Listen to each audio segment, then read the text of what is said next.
Welcome to Pasta Tuesday.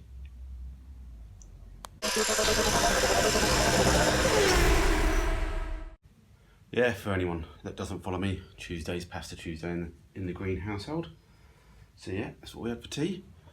So anyway, it's hot. It's like 30 odd degrees again today. So I'm going to try and find something fairly cool to try and do. Might have a look at the passenger door and get that off and do the same as what we got. We got it ready for like we did the driver's door. I must start ordering up some bits. Must do that. I'm gonna go quickly look at the air conditioning unit on the Mrs. BMW. Clutches and engaging. So it's either the actual air conditioning pump itself or the wiring or the fuses. So we'll dig out the old multimeter and go have that. I can't be bothered to film that. You're not interested in that. And yeah, we'll get on that. So let me go do the car and we'll come back. Well, didn't get the air conditioning working. Bypassed the relay and everything, jumped it. Clutch just not engaging on the air conditioning, so got to be the clutch inside. I know they work on some sort of coil, don't they, or something. So, but it's a pain to even see at. So I think the only thing is to take it off, which I can't do today. And to be honest, I think you can repair those clutches and check stuff, diodes and stuff. But I think if you get it off, you might as well replace it with a brand new one.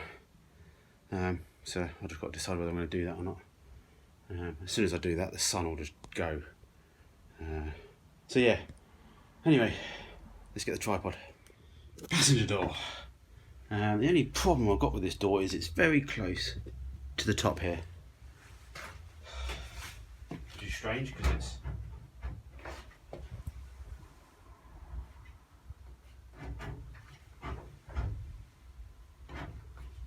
it's in the back there, if you see what I mean. So you know, it's not touching. To be honest, it could just go down at the front slightly. We're very close. So what I'm just going to try and do, to be honest, yeah, it's mostly just enough gap at the back there. Just needs to go down at the front. Easier said than done. I measured this one. You remember the other side was not parallel, so I've made the other side parallel. So what I'm going to do is take the door off and then just see if I can tap the front of this door skin and make this door skin come up. If I can make the door skin come up on the frame. Hello. When I put T-cut on my car, I just put it all over the bonnet. No, you bet. So yeah, what did I say? We're going to try and tap the door skin up when it's off the car, so the frame actually physically drops. If you imagine that, so the frame would actually drop inside the door frame. So because the door skin can't really move, it's not any space at the bottom there. So if I can just move the door frame just a couple of millimeters, will all help. So yeah, let's get it off. Enough waffling. I know it's hot, and you're not interested.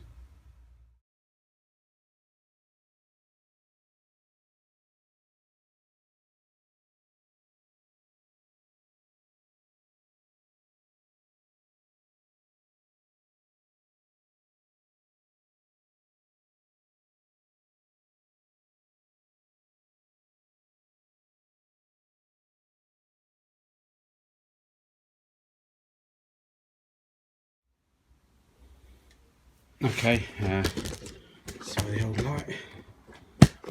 I didn't video that. I turned that off because I was getting quite violent with the door skin. But I have managed to move it down 2-3 millimeters, which I think is all going to be good.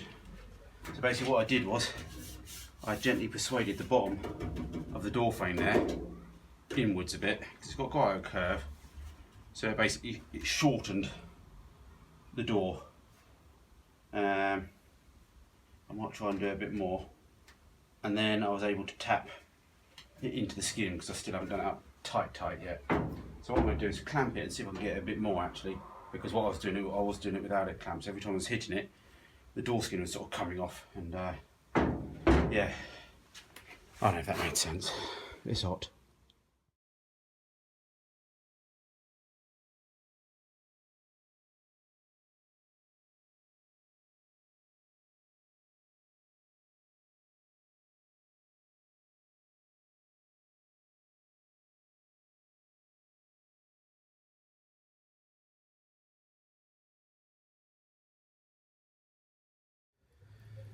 Tell you what, it might need a little bit of filler.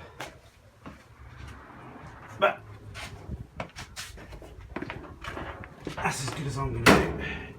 So I'm just going to get a bit of a weld on it before we call it a night, because yeah, because I want to. Yeah, you can definitely see where the holes have moved up now on the door skin, so yeah, definitely something worth checking, you guys, before you really clamp the thing down.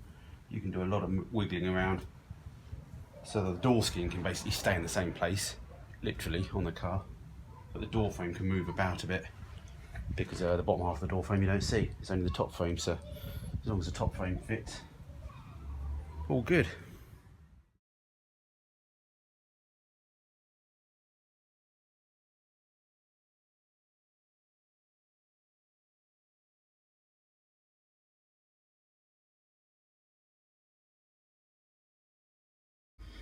Alright, I'm going to call it a night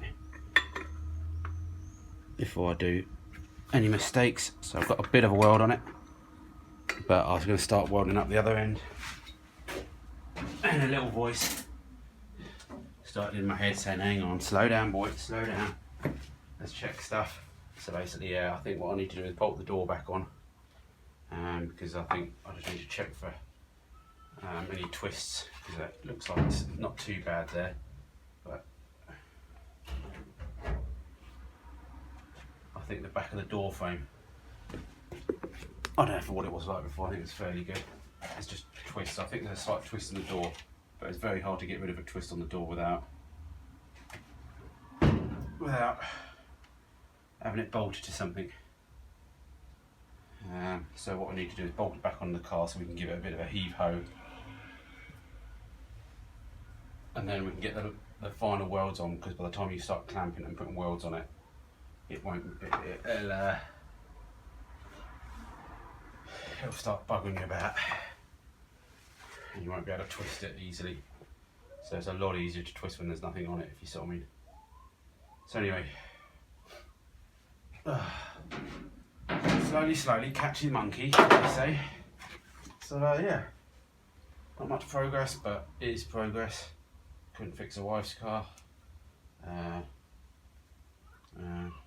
yeah, thank you very much everyone, and thanks to my 3 patrons that follow me at the moment, which I'm going to try and do, if I can do it on this one, is do some little end credits for you guys that do pay me, give me a little donation every month.